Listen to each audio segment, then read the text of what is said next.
식탁 위에 따뜻한 밥 냄새가 아직 사라지지도 않은 어느 날, 동네 어르신 세 분이 갑자기 병원 응급실로 실려왔습니다.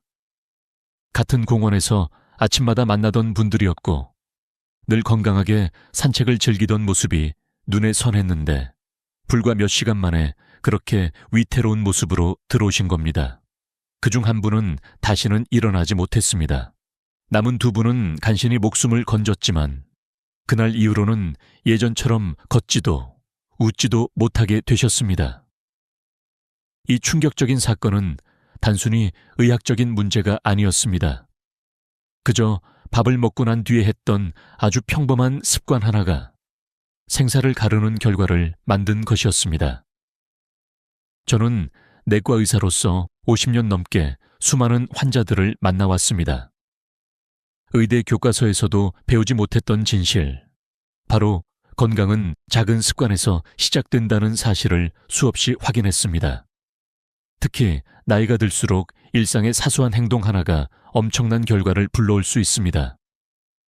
우리가 흔히 별것 아니라고 넘기는 습관이 어느 순간 치명적인 결과로 이어질 수 있는 겁니다. 그래서 오늘은 그 이야기를 하려 합니다. 사람들은 대개 큰 병, 무서운 진단명, 값비싼 약에 주목합니다. 하지만 제가 수십 년간 깨달은 것은 달랐습니다. 진짜 건강은 병원에서 주는 약보다 집에서 쌓이는 작은 습관에서 좌우됩니다. 예를 들어 식사 후 30분, 이 짧은 시간이 얼마나 중요한지 아시는 분은 드뭅니다. 그러나 바로 이 시간 동안 어떤 행동을 하느냐에 따라 남은 10년, 20년의 삶의 질이 완전히 달라집니다. 그렇다면 왜 이런 이야기를 지금 말씀드리는 걸까요? 사실 저 역시 오래전에는 잘 몰랐습니다.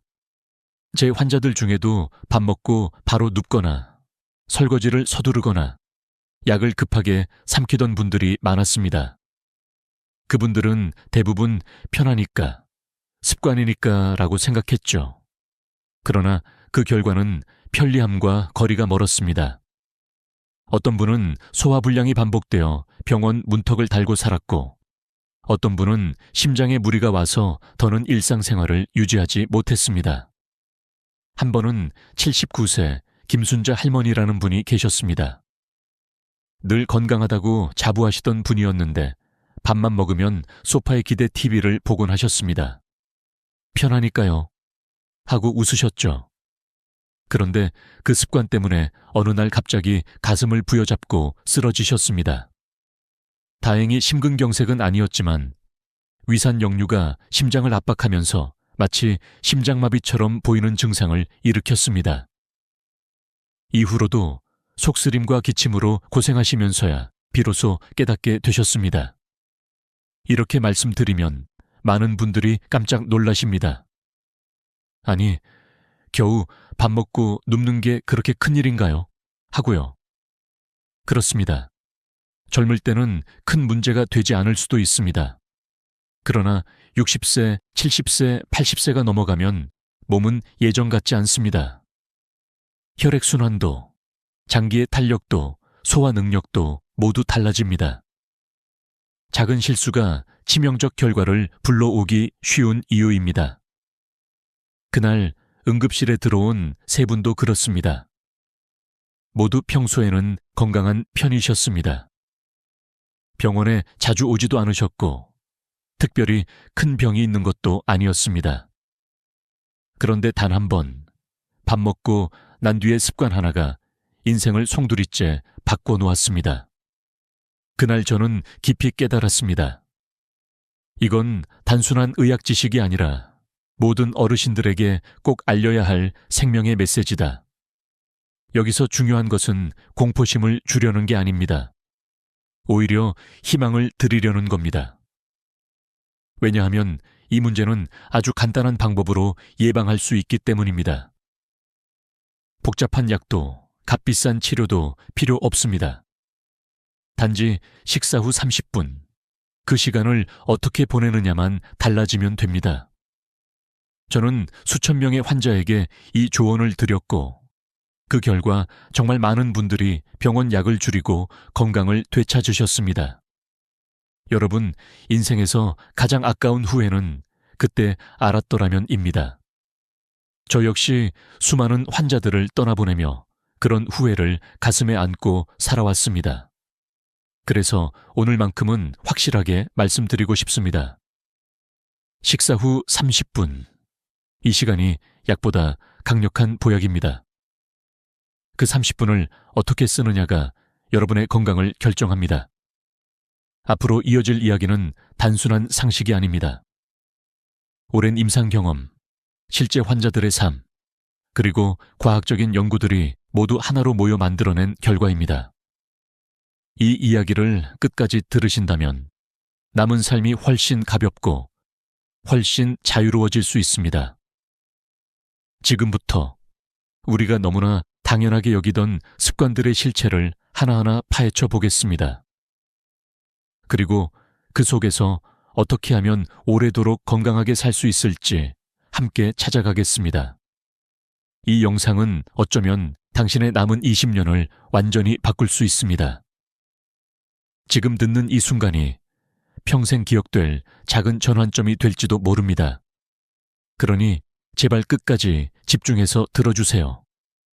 밥을 먹고 나면 우리 몸속에서는 눈에 보이지 않는 거대한 변화가 시작됩니다. 평소에는 느끼지 못하지만 실제로는 심장과 위, 뇌와 혈관이 동시에 바쁘게 움직이기 시작하죠.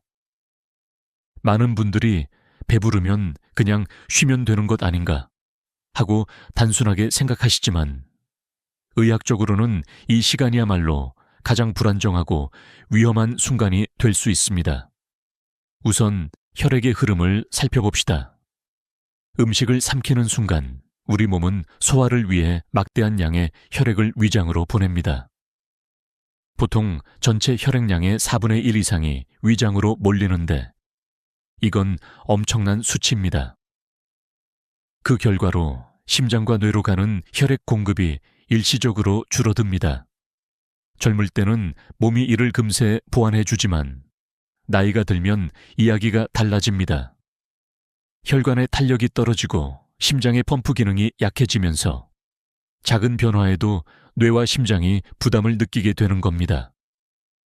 그래서 식사 직후에 가슴이 두근거리거나 갑자기 어지럽거나 식은땀이 나는 경우가 생길 수 있습니다. 실제로 70세 이상 노인들을 대상으로 한 국내 연구에 따르면 전체 낙상 사고의 약 12%가 식사 직후 발생한다고 합니다. 이유는 간단합니다. 혈액이 위장에 몰리면서 뇌로 가는 혈류가 줄어 균형 감각이 떨어지기 때문입니다. 잠깐의 어지럼증으로도 넘어져 큰 부상을 당할 수 있고 이는 곧 삶의 질을 완전히 무너뜨릴 수 있습니다. 또 하나 중요한 변화는 위산의 활동입니다. 위는 음식물을 소화하기 위해 강력한 산을 분비합니다. 젊은 시절에는 위와 식도 사이의 밸브가 단단히 닫혀 있어 문제가 적지만 나이가 들면 이 밸브가 약해집니다. 이때 잘못된 자세, 예를 들어 바로 눕거나 기대면 위산이 쉽게 식도로 역류합니다. 단순한 속쓰림으로 끝나지 않고 시간이 지나면 만성 식도염이나 식도암으로 발전할 수도 있습니다. 실제로 식도암 환자의 70% 이상이 식사 후 바로 눕는 습관을 가지고 있었다는 조사도 있습니다. 혈압도 큰 영향을 받습니다. 음식을 먹으면 혈압이 일시적으로 떨어질 수 있는데 이를 식후 저혈압이라고 부릅니다. 일본의 한 대학병원 연구에 따르면 65세 이상 환자의 약 40%가 식후 저혈압을 경험했다고 합니다. 이 현상은 특히 고혈압약이나 심장약을 복용하는 분들에게 위험합니다. 식사 직후에 약을 바로 복용하면 혈압이 급격히 요동치면서 어지럼증이나 실신을 유발할 수 있기 때문입니다. 여기서 잠깐 생각해 보십시오. 우리는 흔히 밥 잘 먹었으니 건강하다라고 말합니다. 그러나 진짜 문제는 밥을 먹은 후 30분 동안 어떻게 행동하느냐에 달려 달려 있습니다. 이 30분은 심장이 버틸 수 있는지, 뇌가 안정적으로 작동할 수 있는지, 위장이 무리 없이 소화할 수 있는지를 시험하는 시간입니다. 그렇기에 이 시간을 대충 흘려보내면 안 됩니다. 저는 환자들에게 늘 이렇게 말합니다. 약은 병을 고치지만 습관은 생명을 지킵니다. 아무리 좋은 약을 드셔도 식사 후 30분을 잘못 보내면 그 효과는 반감됩니다. 반대로 약을 줄이고도 이 시간을 올바르게 보내면 놀라울 만큼 건강이 회복되기도 합니다. 실제로 저의 환자들 중 상당수가 식사 후 관리 하나만으로 소화기 약, 혈압약, 심장약의 복용량을 줄일 수 있었습니다. 그러니 지금 이 순간 명심하십시오. 밥을 먹고 난 뒤 우리 몸속에서는 단순히 소화만 일어나는 것이 아닙니다. 혈류의 분배가 바뀌고 위산이 분비되고 혈압이 변하며 호흡과 심장 박동까지 달라집니다. 이 모든 변화가 안정되기까지 걸리는 시간이 바로 30분입니다. 이 30분은 약보다 강력한 시간, 여러분의 몸을 지키는 황금 같은 시간입니다. 이 사실을 알면 이제 왜 식사 후 30분을 강조하는지 이해가 되실 겁니다. 많은 분들이 식사 후 바로 움직이거나 눕는 것이 사소한 습관이라고 생각하지만 사실은 뇌졸중이나 심장마비로 이어질 수 있는 위험 요소라는 것입니다. 다시 말해, 이 시간에 무엇을 하느냐가 생사를 가를 수 있다는 뜻입니다. 여러분이 지금까지 당연하게 여겼던 식후 습관이 사실은 몸속에서 치명적인 변화를 일으키고 있을지 모릅니다. 이제 그 실체를 똑똑히 보셨을 겁니다. 그렇다면 다음은 반드시 짚고 넘어가야 할 부분이 있습니다. 바로 절대 하면 안 되는 습관들입니다. 이 습관들을 피하는 것만으로도 여러분의 건강은 확연히 달라질 수 있습니다. 이제 그 이야기를 이어가겠습니다. 밥을 먹고 난 뒤 많은 분들이 무심코 하는 행동이 있습니다. 그저 평생 해오던 습관일 뿐이라고 생각하지만 의학적으로는 위험한 결과를 불러올 수 있는 행동들이죠. 저는 수많은 환자들의 사례를 통해 3가지 공통점을 발견했습니다. 바로 식사 후 절대 하면 안 되는 습관들입니다. 이 3가지만 피해도 여러분의 건강은 훨씬 안전해질 수 있습니다. 첫 번째는 밥 먹고 바로 움직이는 것입니다. 특히 어르신들 중에는 식사 후 곧장 설거지나 청소를 시작하는 경우가 많습니다. 안 치우면 마음이 불편해서라거나 움직여야 살이 안 찐다는 이유 때문이죠. 그러나 식사 직후는 몸이 소화에 집중해야 하는 시간입니다. 위장은 소화액을 분비하고 혈액은 위로 몰려 있습니다. 그런데 갑자기 팔과 다리를 쓰는 활동을 하면 어떻게 될까요? 위로 가야 할 혈액이 분산되고 소화는 더뎌지고 심장은 더 큰 부담을 받습니다. 그 결과 가슴 두근거림, 어지럼증, 심한 경우에는 쓰러짐까지 이어질 수 있습니다. 청주에 사시는 김영희 할머니 이야기가 떠오릅니다. 평생 식사 후 바로 주방으로 가서 청소를 하셨습니다. 그러던 어느 날 점심을 먹고 싱크대를 닦다가 갑자기 어지럼증이 찾아와 그만 주저앉으셨습니다. 그때 크게 무릎을 다쳐서 1년 넘게 제대로 걷지 못하셨죠. 정형외과 의사는 넘어지만 않았어도 이 무릎은 10년은 더 버틸 수 있었다고 말했습니다. 이처럼 단순히 서두른 행동 하나가 남은 생애를 크게 바꿔버릴 수 있는 겁니다. 두 번째는 밥 먹고 바로 눕는 것입니다. 많은 분들이 소파에 기대어 TV를 보거나 그냥 눕는 습관을 가지고 계십니다. 젊을 때는 별 문제 없을 수 있습니다. 하지만 나이가 들면 위와 식도 사이의 밸브가 약해지면서 누운 자세가 위산 역류를 쉽게 일으킵니다. 처음에는 단순한 속쓰림으로 시작하지만 점점 만성 식도염, 식도궤양, 심하면 식도암으로 이어질 수 있습니다. 실제로 국내 연구에서도 식도질환 환자의 70% 이상이 식사 후 바로 눕는 습관을 가지고 있었다고 합니다. 경기도에 사시는 이명수 할아버지도 그런 경우였습니다. 10년 넘게 밥만 먹으면 누워 계셨습니다. 결국 위염과 식도염이 생겨 약 없이는 살 수 없게 되셨죠. 하지만 식사 후 30분은 반드시 앉아 계시도록 습관을 바꾼 뒤에는 놀랍게도 약을 끊을 수 있었습니다. 그분은 이렇게 말씀하셨습니다. 잠깐 불편한 걸 참았더니 평생 편해졌습니다. 세 번째는 밥 먹고 바로 약을 먹는 것입니다. 약은 밥 먹고 먹어야 한다는 말 많이 들어보셨을 겁니다. 물론 일부 약은 공복에 먹으면 위에 자극을 주기 때문에 식후에 먹는 것이 맞습니다. 하지만 문제는 식사 직후라는 점입니다. 위장이 음식으로 가득 차 있는 상태에서는 약물이 제대로 흡수되지 않을 수 있습니다. 특히 혈압약, 당뇨약, 심장약처럼 혈액순환에 직접 영향을 주는 약은 식사 직후 복용할 경우 예상치 못한 부작용을 일으킬 수 있습니다. 전북 익산에 사시는 박영호 할아버지가 대표적입니다. 평생 건강하던 분이었는데 식사 직후 혈압약을 복용하다가 갑자기 쓰러지셨습니다. 다행히 목숨은 건졌지만 그 사건 이후로는 혼자 외출도 못하게 되었습니다. 단순히 30분 뒤에 먹었더라면 피할 수 있었던 일이었습니다. 실제로 일본의 한 병원 조사에 따르면 70세 이상 노인의 낙상사고 중 약 15%가 식사 직후 약 복용과 관련이 있었다고 합니다. 여러분, 이 세 가지를 기억하십시오. 밥 먹고 바로 움직이지 마십시오. 바로 눕지 마십시오. 바로 약을 먹지 마십시오. 이 단순한 세 가지를 지키는 것만으로도 심장과 뇌, 위장이 훨씬 안전해집니다. 많은 어르신들이 습관이라고 생각하는 행동이 사실은 생명을 위협할 수 있습니다. 이제 중요한 질문이 남습니다. 그렇다면 무엇을 해야 할까요? 피해야 할 습관만 아는 것으로는 부족합니다.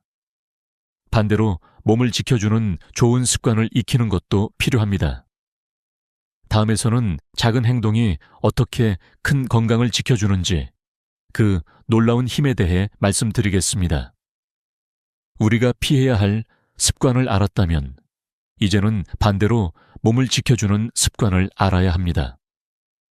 단순히 나쁜 것을 피하는 것만으로는 충분하지 않습니다.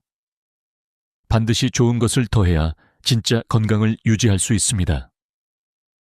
저는 수많은 환자들과 함께하며 아주 간단하면서도 강력한 두 가지 습관을 발견했습니다. 바로 식사 후 예쁜 뒤 미지근한 물을 마시는 것, 그리고 30분 후 천천히 걷는 것입니다. 먼저 물 마시기에 대해 말씀드리겠습니다. 많은 분들이 식사 후 차가운 물을 벌컥벌컥 들이키곤 합니다. 하지만 이는 위장을 놀라게 하고 소화 효소의 작용을 방해할 수 있습니다. 반면 청아 비슷한 온도의 미지근한 물을 천천히 조금씩 마시면 음식물이 부드럽게 내려가고 소화가 한결 수월해집니다. 실제로 대전에 사는 박철수 어르신은 평생 속쓰림으로 고생했는데 식후 미지근한 물을 마시는 습관을 들인 이후로는 속쓰림 약을 끊을 수 있었다고 합니다. 약 45년 동안 당연하게 생각했던 증상이 단지 물 온도를 바꾼 것만으로 사라진 겁니다. 또한 물은 단순히 소화만 돕는 것이 아닙니다. 나이가 들수록 갈증을 느끼는 능력이 둔화되어 자신도 모르게 탈수 상태에 빠지기 쉽습니다. 탈수는 혈액을 끈적하게 만들어 심장에 부담을 주고 뇌 기능까지 저하시킵니다. 실제 연구에 따르면 경도의 탈수만으로도 인지 기능이 약 15% 감소한다고 합니다. 식후 규칙적으로 물을 마시는 습관은 이런 위험을 예방해 줍니다. 두 번째는 걷기입니다. 다만 여기에는 중요한 조건이 있습니다. 밥 먹고 바로 걷는 것은 위험합니다. 위로 가야 할 혈액이 다리로 분산되면서 소화도 방해받고 어지럼증도 생길 수 있기 때문입니다. 그러나 식사 후 30분이 지나고 나서 천천히 10분, 15분 정도 걷는 것은 건강에 엄청난 도움이 됩니다. 이 걷기는 운동이 아니라 소화를 돕는 활동으로 이해하시면 됩니다. 숨이 차지 않을 정도의 편안한 속도로 주변을 가볍게 산책하는 느낌이 가장 좋습니다. 인천에 사시는 정영수 할아버지는 당뇨와 고혈압으로 오랫동안 약을 복용해 오셨습니다. 그러나 식사 후 30분에 맞춰 동네 한 바퀴를 천천히 도는 습관을 시작한 뒤 놀라운 변화가 있었습니다. 혈당 수치가 안정되었고 결국 당뇨약의 용량을 절반으로 줄일 수 있었습니다. 게다가 체중은 근톨이나 빠졌고 무엇보다 밤에 깊이 잠을 잘 수 있게 되었다고 합니다.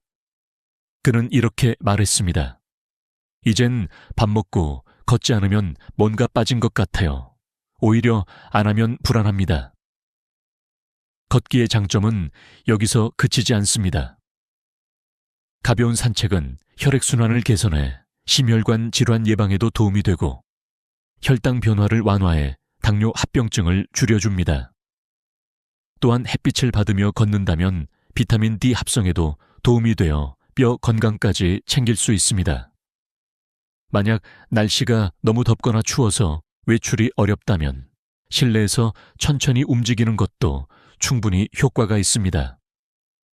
중요한 것은 무리하지 않고 천천히 즐겁게 라는 원칙입니다. 이 두 가지 습관은 단순해 보이지만 실제 효과는 약보다 강력합니다.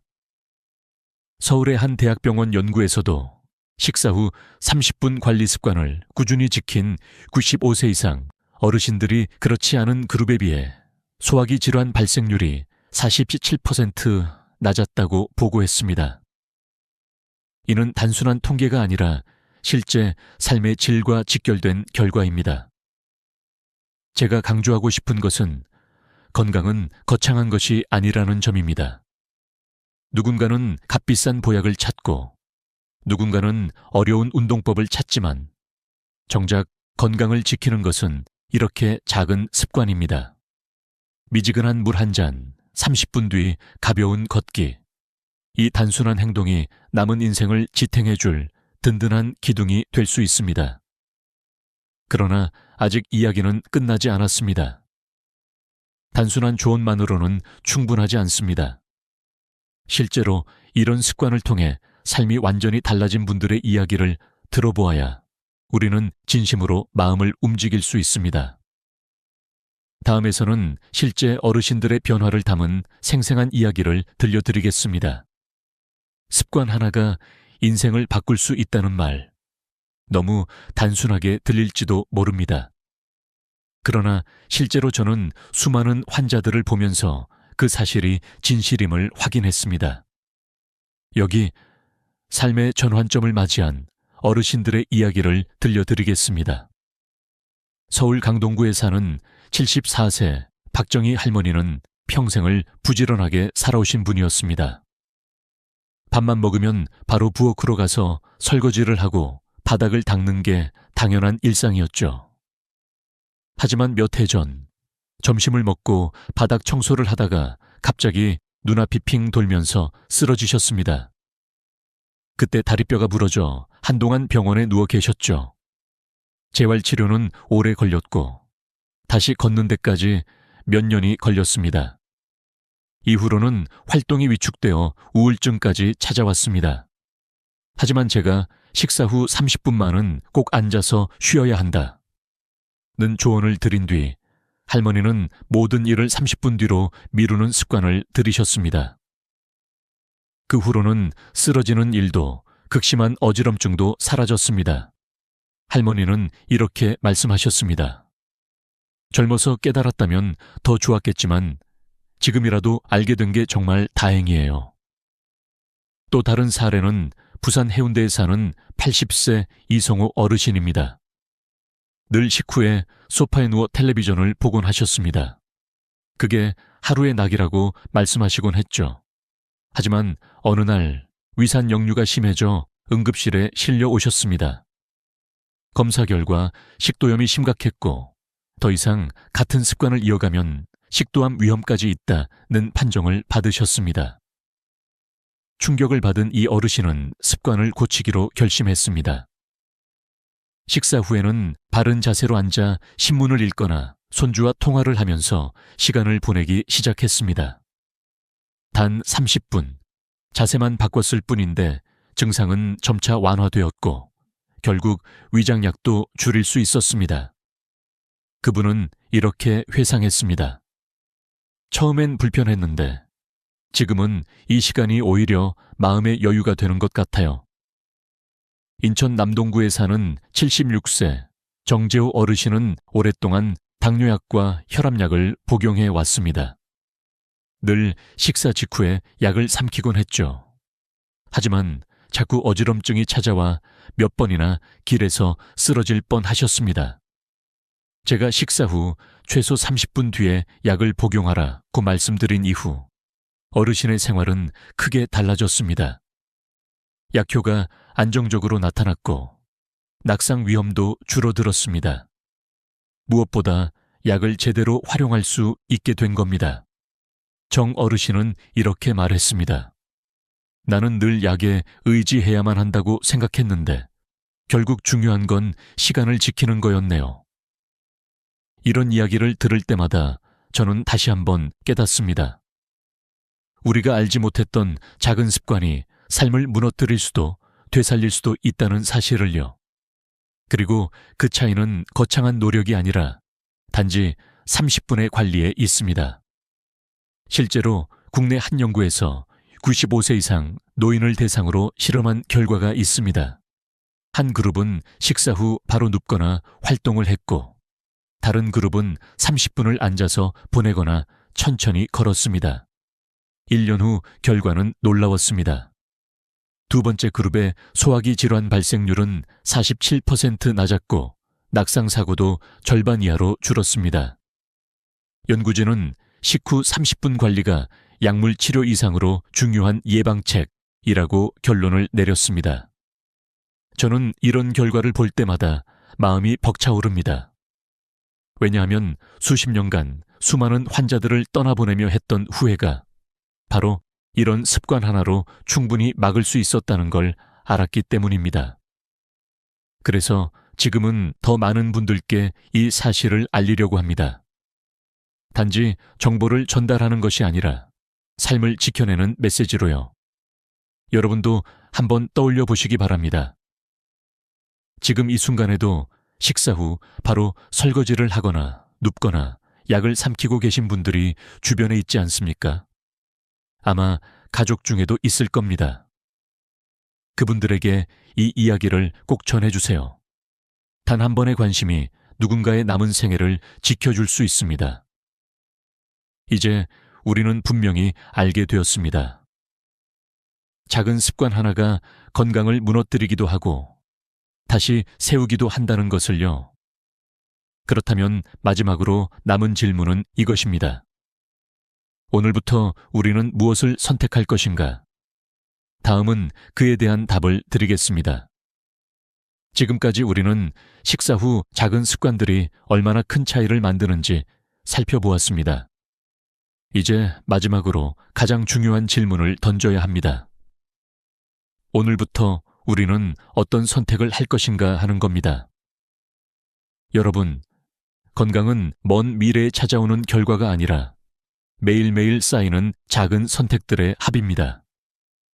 밥을 먹고 바로 움직일 것인지, 잠깐이라도 앉아 쉴 것인지, 약을 성급히 삼킬 것인지, 아니면 30분 뒤에 복용할 것인지, 이 단순한 선택 하나하나가 쌓여서 여러분의 10년, 20년 뒤의 삶을 결정합니다. 저는 의사로서 수많은 환자들을 보면서 늘 아쉬웠습니다. 그때 알았더라면 이라는 후회가 얼마나 많은 사람들의 가슴을 무겁게 짓누르는지. 하지만 여러분은 다릅니다. 이제 이 사실을 아셨습니다. 그리고 오늘부터는 선택할 수 있습니다. 식사 후 30분을 약보다 강한 시간으로 여기십시오. 이 시간 동안만큼은 몸이 소화에 집중할 수 있도록 허락해 주는 겁니다. 바른 자세로 앉아 허리를 곧게 펴고 잠시 여유를 가지세요. 미지근한 물 한 잔이 위장을 편안하게 만들고 30분 뒤 가벼운 산책이 여러분의 혈관을 깨끗하게 씻어줍니다. 그 결과는 단순한 위안이 아니라 실제로 병원을 덜 찾게 되는 삶, 더 오랫동안 건강을 누리는 삶입니다. 여기서 중요한 것은 지금부터라는 겁니다. 내일부터, 다음 달부터가 아니라 오늘 바로 시작하는 것입니다. 아마 처음에는 귀찮고 불편할 수 있습니다. 하지만 며칠만 지나면 몸이 달라졌음을 느끼실 겁니다. 소화가 잘 되고 속이 편안하고 잠도 더 깊이 올 겁니다. 그때 비로소 깨닫게 될 겁니다. 아, 작은 습관이 이렇게 큰 변화를 만드는구나. 저는 지금 이 순간이 여러분에게 전환점이 되기를 바랍니다. 더 이상 값비싼 약과 치료에만 의존하지 마시고 생활 속에서 스스로를 지킬 수 있는 힘을 키우십시오. 식사 후 30분 관리라는 단순한 원칙이 여러분의 남은 생애를 더 길고, 더 건강하고, 더 행복하게 만들어 줄 겁니다. 그리고 부탁드립니다. 이 내용을 혼자만 알지 마시고 주변 어르신들께 꼭 전해주세요. 혼자 사시는 이웃, 건강에 무심한 친구, 늘 바쁘다는 핑계로 자기 몸을 돌보지 못하는 가족에게 알려주십시오. 여러분의 작은 나눔이 누군가의 생명을 지킬 수 있습니다. 끝으로 저는 이렇게 말씀드리고 싶습니다. 건강은 거창한 것이 아닙니다. 작은 습관에서 비롯됩니다. 약과 병원보다 먼저 스스로를 지키는 힘은 일상에 숨어 있습니다. 오늘부터 식사 후 30분을 지키는 것, 그 작은 변화가 여러분을 지켜줄 겁니다. 이제 영상을 마무리하면서 한 가지 부탁드립니다. 앞으로도 여러분의 건강을 지켜드릴 수 있는 이야기, 삶을 바꿀 수 있는 지혜를 계속 전해드리겠습니다. 그러니 구독과 좋아요를 눌러주셔서 더 많은 분들이 이 소중한 정보를 함께할 수 있도록 도와주세요. 여러분의 건강한 노후를 진심으로 응원합니다. 감사합니다. 우리는 흔히 걷는 것이 나이가 들어서도 건강을 유지하는 핵심 방법이다 라고 믿습니다. 하지만 요즘 의사들은 이 믿음에 경고를 보내고 있습니다.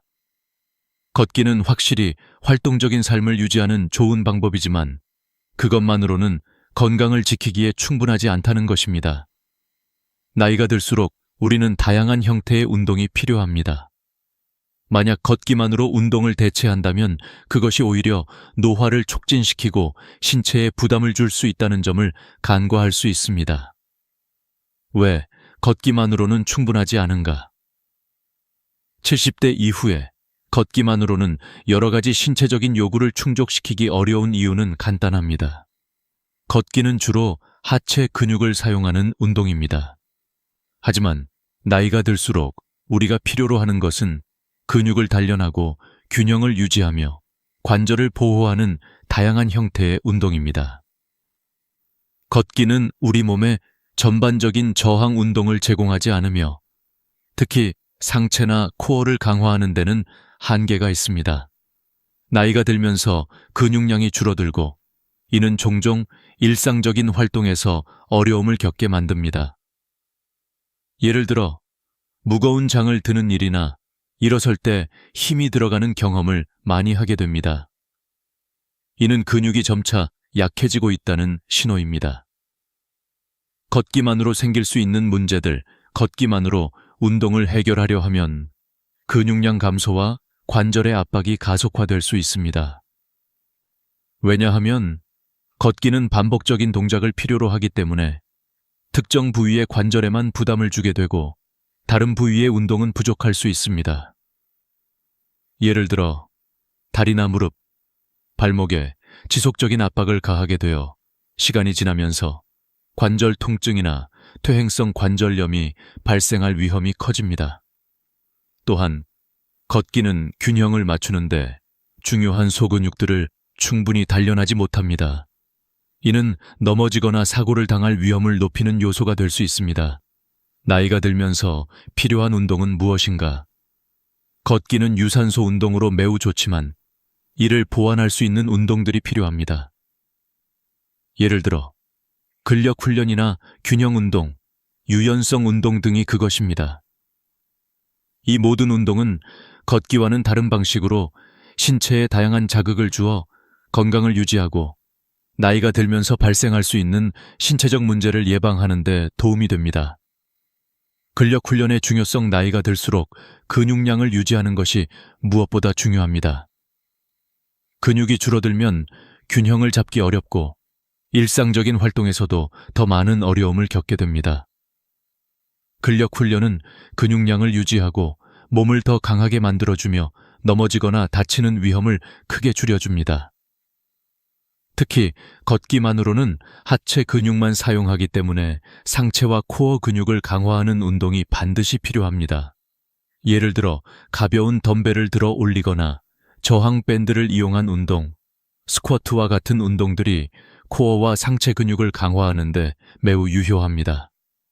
균형 운동의 중요성 걷기만으로는 균형을 유지하기 어렵습니다.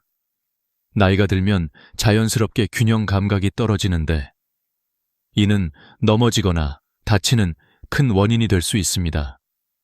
균형을 잡기 위한 훈련은 매우 중요한데 이는 특정 근육을 강화하고 소근육을 활성화시키는 데 도움을 줍니다. 균형 운동에는 한 발로 서기, 무게를 옮기며 움직이기, 천천히 걷기와 같은 간단한 운동들이 포함될 수 있습니다. 이러한 운동들은 신체의 안정성을 높이고 사고를 예방하는 데 매우 효과적입니다. 결론 걷기는 중요한 운동이지만 나이가 들수록 우리는 걷기만으로는 충분하지 않다는 점을 인식해야 합니다. 신체의 다양한 부위를 고루 운동시킬 수 있는 근력 훈련, 균형 운동, 유연성 운동이 필요합니다. 이러한 운동들은 우리의 근육을 유지하고 관절을 보호하며 균형을 잡는 데 매우 중요한 역할을 합니다. 걷기와 같은 유산소 운동도 좋지만 나이에 맞는 다양한 운동을 병행하여 신체를 전반적으로 건강하게 유지하는 것이 중요합니다. 여러분도 지금부터 자신에게 맞는 운동을 찾아 꾸준히 실천해 보세요. 우리는 나이가 들수록 근육을 유지하는 것이 얼마나 중요한지 종종 간과합니다.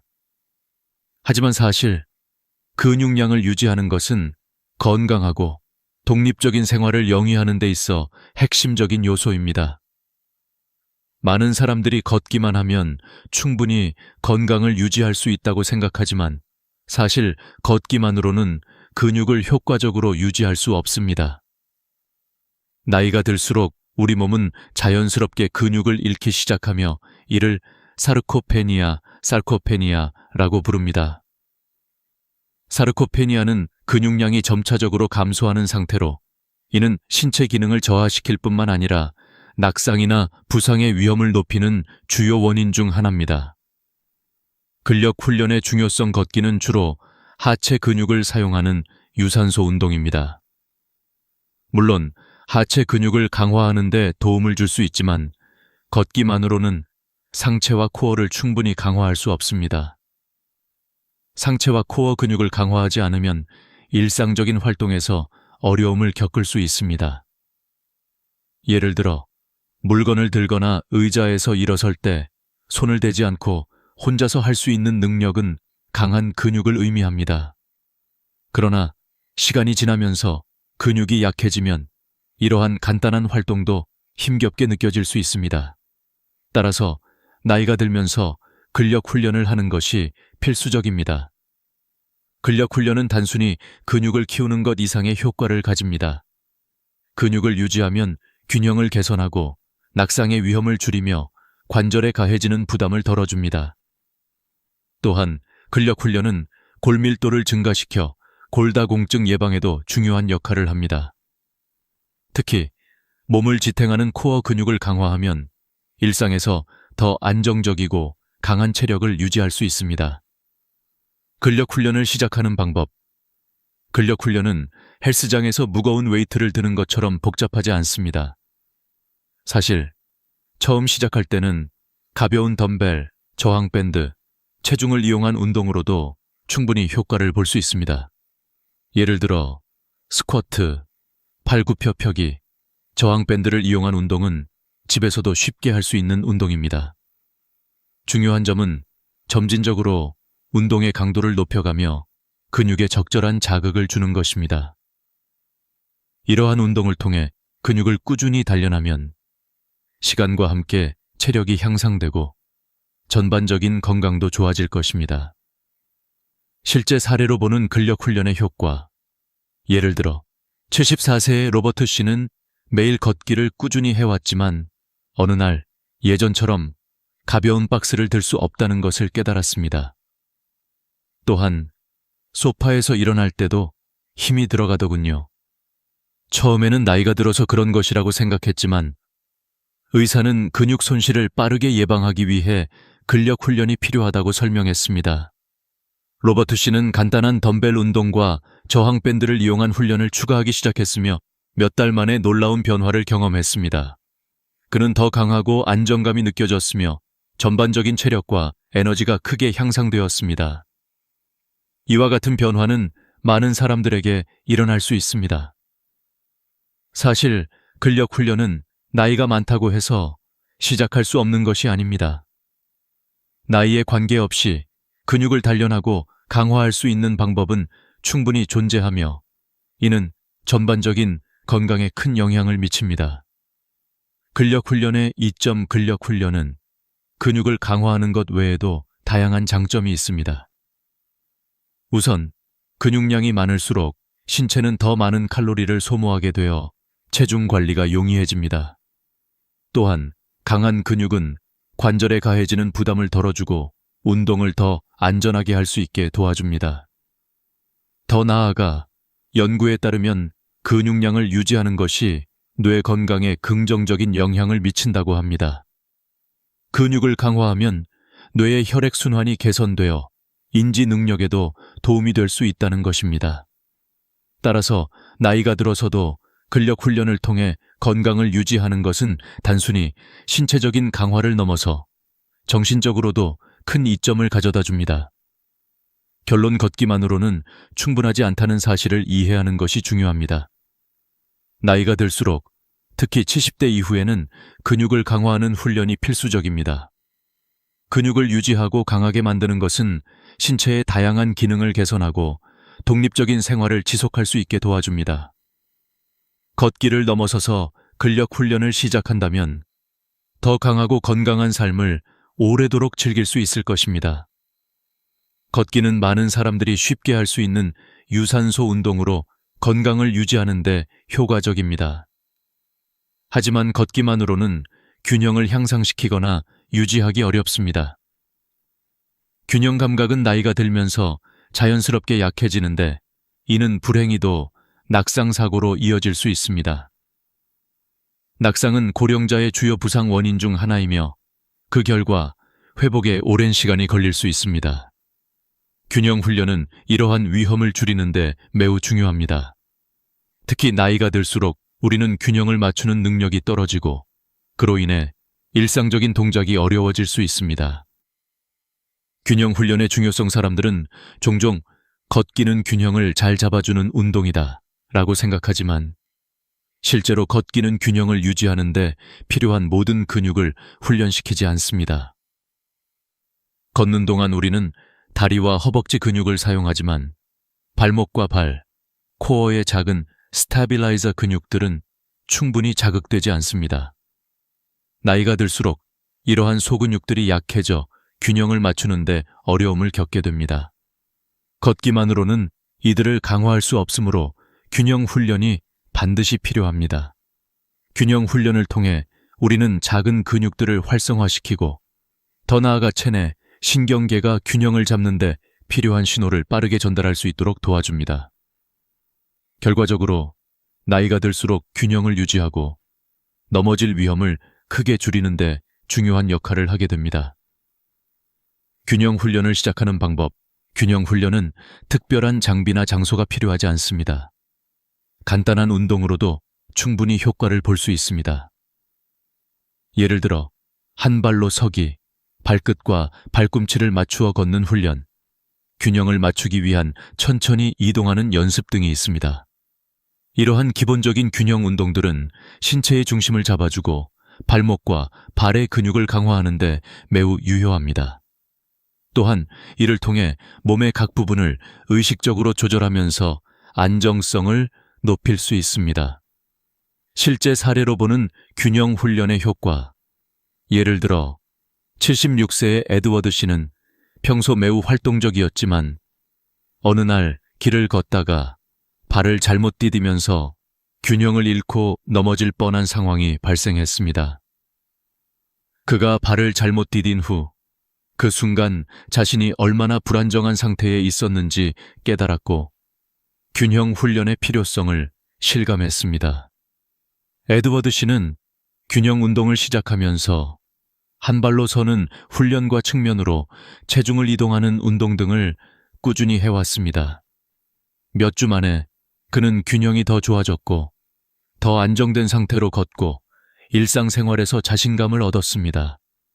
이와 같은 예시는 매우 흔하게 일어날 수 있습니다.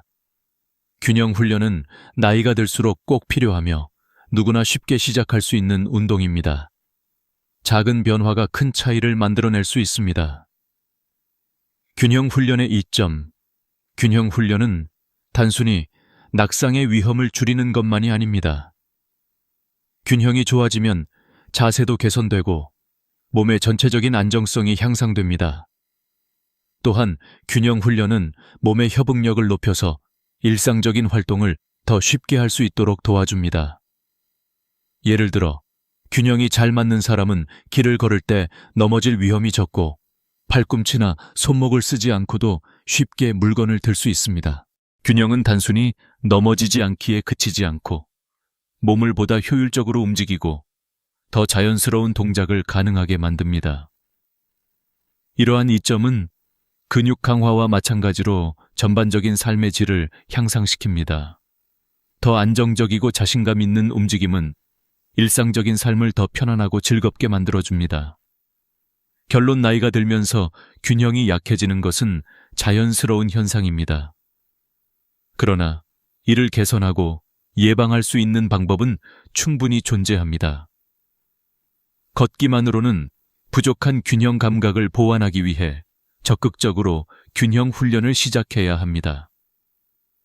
균형 훈련은 누구나 쉽게 할 수 있으며 이로 인해 일상적인 사고를 예방하고 더 나은 건강을 유지할 수 있습니다.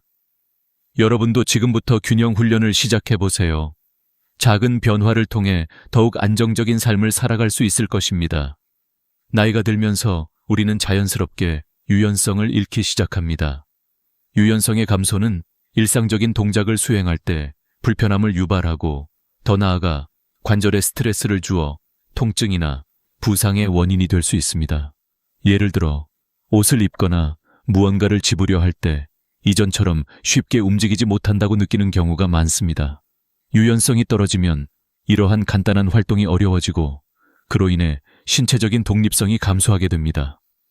그러나 유연성 훈련을 통해 우리는 이 문제를 해결할 수 있습니다. 유연성 훈련의 중요성. 걷기는 다리와 발목의 움직임을 도와주지만 전신의 유연성을 키우는 데는 한계가 있습니다. 걷기만으로는 어깨, 목, 허리 등 다른 부위의 유연성을 기를 수 없습니다. 유연성을 유지하는 것은 신체 전반에 걸쳐 중요합니다. 유연한 몸은 덜 뻣뻣하고 관절의 움직임이 자유로워져서 일상생활에서 불편함이 줄어듭니다. 나이가 들어갈수록 우리는 관절의 운동 범위가 제한되기 때문에 이를 예방하고 개선하기 위해서는 유연성 훈련을 적극적으로 해야 합니다. 유연성 훈련은 관절의 유동성을 유지하고 부상을 예방하는 데 중요한 역할을 합니다. 또한 유연성을 향상시키면 자세가 개선되고 척추와 목의 긴장을 줄여서 통증을 완화하는 데도 효과적입니다. 더욱이 유연성 훈련은 혈액순환을 촉진하고 근육과 관절의 긴장을 풀어주는 데 중요한 역할을 합니다. 유연성 훈련을 시작하는 방법. 유연성 훈련은 특별한 장비나 장소가 필요하지 않으며 간단한 동작으로도 효과를 볼 수 있습니다. 대표적인 유연성 운동으로는 목, 어깨, 팔꿈치, 무릎, 발목 등을 움직이는 스트레칭 운동이 있습니다. 예를 들어 목을 천천히 돌리거나 어깨를 위아래로 돌리며 긴장을 풀어주는 운동을 통해 유연성을 기를 수 있습니다. 또한 고양이 소 자세나 햄스트링 스트레칭과 같은 운동은 허리와 다리의 유연성을 높이는 데 효과적입니다. 유연성 운동은 천천히 무리하지 않게 시작하는 것이 중요합니다. 급하게 스트레칭을 하면 오히려 근육이나 인대에 부담을 줄 수 있기 때문에 각 동작을 충분히 길게 유지하면서 몸의 변화에 맞춰 점진적으로 늘려가는 것이 좋습니다. 실제 사례로 보는 유연성 훈련의 효과, 예를 들어 78세의 월터 씨는 매일 걷기를 하였지만 아침에 일어나서나 앉아 있을 때마다 허리와 무릎의 불편함을 느꼈습니다. 그의 의사는 이 문제를 해결하기 위해 유연성 운동을 시작할 것을 권장했습니다. 월터 씨는 매일 간단한 스트레칭을 시작한 후 몇 주 만에 그의 유연성은 크게 향상되었습니다. 그는 몸이 덜 뻣뻣해졌고 자세가 개선되었으며 일상적인 동작을 수행할 때 불편함이 줄어들었습니다. 이와 같은 변화는 많은 사람들에게 일어날 수 있습니다. 유연성 훈련은 나이가 들어서도 꾸준히 할 수 있는 운동이며 신체 건강을 유지하고 통증을 줄이는 데 매우 중요한 역할을 합니다. 또한 이를 통해 근육과 관절을 부드럽게 풀어주고 혈액순환을 촉진시킬 수 있습니다. 유연성 훈련의 이점 유연성 훈련은 단순히 근육을 늘리는 것 이상의 많은 이점을 제공합니다. 첫째, 유연성 운동을 하면 관절의 운동 범위가 확장되어 일상적인 동작이 더 자유로워집니다. 예를 들어 유연성이 좋다면 바닥에 떨어진 물건을 쉽게 집을 수 있으며 고개를 돌리거나 손을 위로 뻗을 때도 덜 아프고 자연스럽게 움직일 수 있습니다. 둘째, 유연성 훈련은 긴장을 풀어주어 스트레스를 감소시키고 정신적인 안정감을 가져다 줍니다. 셋째, 유연성 운동은 부상 예방에 중요한 역할을 하며 몸의 균형을 맞추는 데도 도움을 줍니다. 결론, 유연성 훈련은 나이가 들면서 중요한 역할을 합니다. 걷기만으로는 충분하지 않으며 유연성 훈련을 통해 우리는 몸의 움직임 범위를 확장하고 일상적인 불편함을 줄일 수 있습니다. 더 나아가 유연성 훈련은 부상 예방에 효과적이며 몸의 전체적인 건강을 유지하는 데 큰 도움이 됩니다. 여러분도 지금부터 유연성 훈련을 시작하여 더 편안한 생활을 즐기세요. 우리 몸의 핵심인 코어 근육은 단순히 복근만을 의미하는 것이 아닙니다. 코어 근육은 허리, 배, 골반 등을 포함하는 중요한 부위로 이 근육들이 잘 유지되어야만 안정적이고 건강한 몸을 유지할 수 있습니다. 나이가 들면서 코어 근육이 약해지면 자세가 나빠지고 이로 인해 허리 통증이 발생하거나 균형을 잡기 어려워질 수 있습니다. 또한 코어가 약하면 일상적인 동작을 수행하는 데에도 어려움이 생깁니다. 따라서 코어를 강화하고 올바른 자세를 유지하는 것은 건강을 지키는 데 매우 중요합니다. 코어 및 자세 운동의 중요성, 코어 근육은 우리의 몸을 지탱하는 중요한 역할을 합니다. 이 근육들은 척추를 안정시키고 움직일 때 몸을 잘 지지해줍니다.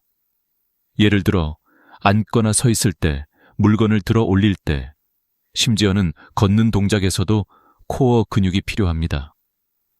코어 근육이 약해지면 척추가 제대로 지지되지 않아 허리나 목에 부담을 주고 통증을 유발할 수 있습니다. 또한 나이가 들면서 자연스럽게 자세가 구부정해지거나 허리가 휘어지는 등의 문제가 발생할 수 있습니다. 이는 모두 코어 근육의 약화에서 비롯된 문제입니다. 따라서 코어 근육을 강화하고 올바른 자세를 유지하는 것이 중요합니다. 특히 코어 근육을 강화하면 낙상의 위험을 줄이고 척추 건강을 유지하는 데 중요한 역할을 합니다.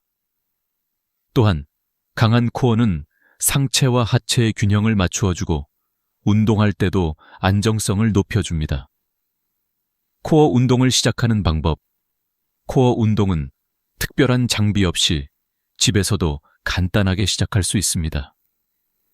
가장 기본적인 코어 운동은 플랭크, 복근 운동, 그리고 하체와 상체를 연결하는 운동들이 있습니다.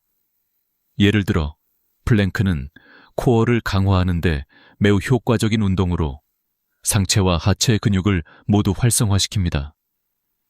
또한 복근 운동인 크런치나 레그 리프트는 배 근육을 강화하는 데 유용합니다. 이러한 운동들은 척추를 지지하는 근육들을 강화하고 자세를 바로잡는 데 효과적입니다. 코어 운동을 시작할 때 중요한 점은 점진적으로 운동의 강도를 늘려가는 것입니다. 처음에는 짧은 시간 동안 적은 횟수로 시작하여 점차적으로 운동 강도와 시간을 늘려가면 좋습니다. 과도하게 운동을 하게 되면 오히려 근육에 부담을 줄 수 있으므로 천천히 진행하는 것이 중요합니다. 실제 사례로 보는 코어 운동의 효과, 예를 들어 75세의 해롤드 씨는 오랜 시간 동안 걷기만 했지만 점점 허리 통증이 심해졌습니다. 그는 의사에게 상담을 받고 코어 운동을 시작했습니다. 처음에는 복근 운동과 플랭크를 시작했으며 점차적으로 운동의 강도를 높였습니다. 몇 주 후 해롤드 씨는 허리 통증이 현저히 줄어들었고 자세도 더 직립적으로 변했습니다. 그는 운동을 통해 코어 근육이 강화되었고 일상적인 활동에서 더 많은 힘과 안정감을 느꼈습니다. 이와 같은 변화는 많은 사람들에게 일어날 수 있습니다. 코어 근육을 강화하는 것은 허리 통증을 예방하고 더 나아가 전반적인 건강을 개선하는 데 큰 도움이 됩니다. 또한 강한 코어는 운동 중에도 더 효율적이고 안전하게 움직일 수 있게 해줍니다. 코어 운동의 이점. 코어 운동의 가장 큰 이점은 허리 통증을 예방하고 자세를 개선하는 데 도움이 된다는 점입니다. 강한 코어는 척추를 지탱하고 몸의 균형을 잡아줍니다. 또한 코어 근육이 강하면 더 나은 운동 수행을 할 수 있고 일상적인 동작이 더 쉬워집니다. 예를 들어 무거운 물건을 들어 올릴 때 허리 통증 없이 쉽게 할 수 있으며 길을 걸을 때도 더 안정적인 자세를 유지할 수 있습니다. 또한 강한 코어는 운동 중에 발생할 수 있는 부상의 위험을 줄여줍니다. 코어가 약하면 불안정한 자세로 운동을 하게 되어 부상으로 이어질 수 있습니다. 하지만 코어가 강하면 운동 중에도 안정성을 유지하면서 부상의 위험을 줄일 수 있습니다. 결론, 코어 근육은 우리 몸에서 매우 중요한 역할을 하며 나이가 들어서도 이를 강화하는 것이 중요합니다. 코어 운동을 통해 허리 통증을 예방하고 자세를 개선할 수 있습니다. 또한 강한 코어는 일상생활에서 더 나은 움직임과 안정감을 제공합니다. 여러분도 지금부터 코어 운동을 시작해보세요. 점진적으로 운동을 추가하고 꾸준히 실천하면 건강한 몸을 유지할 수 있습니다. 많은 사람들이 나이가 들수록 자연스럽게 나타나는 관절 통증이나 불편함을 경험합니다. 특히 무릎, 허리, 손목, 발목 등의 주요 관절에서 통증을 호소하는 경우가 많습니다. 이러한 문제는 걷기와 같은 운동을 계속하면서 반복적인 충격이 가해지기 때문에 발생할 수 있습니다. 관절은 시간이 지나면서 자연스럽게 마모되며 이로 인해 관절염이나 다른 퇴행성 질환이 발생할 수 있습니다. 그렇다면 어떻게 해야 관절을 보호하고 운동을 계속하며 건강을 유지할 수 있을까요? 바로 저충격 운동을 통해 관절에 가해지는 부담을 최소화하는 것입니다. 관절 보호의 중요성. 관절은 우리 몸을 움직이는데 중요한 역할을 합니다. 나이가 들면서 관절의 연골이 마모되고 관절의 유연성이 감소하여 통증이 발생하게 됩니다.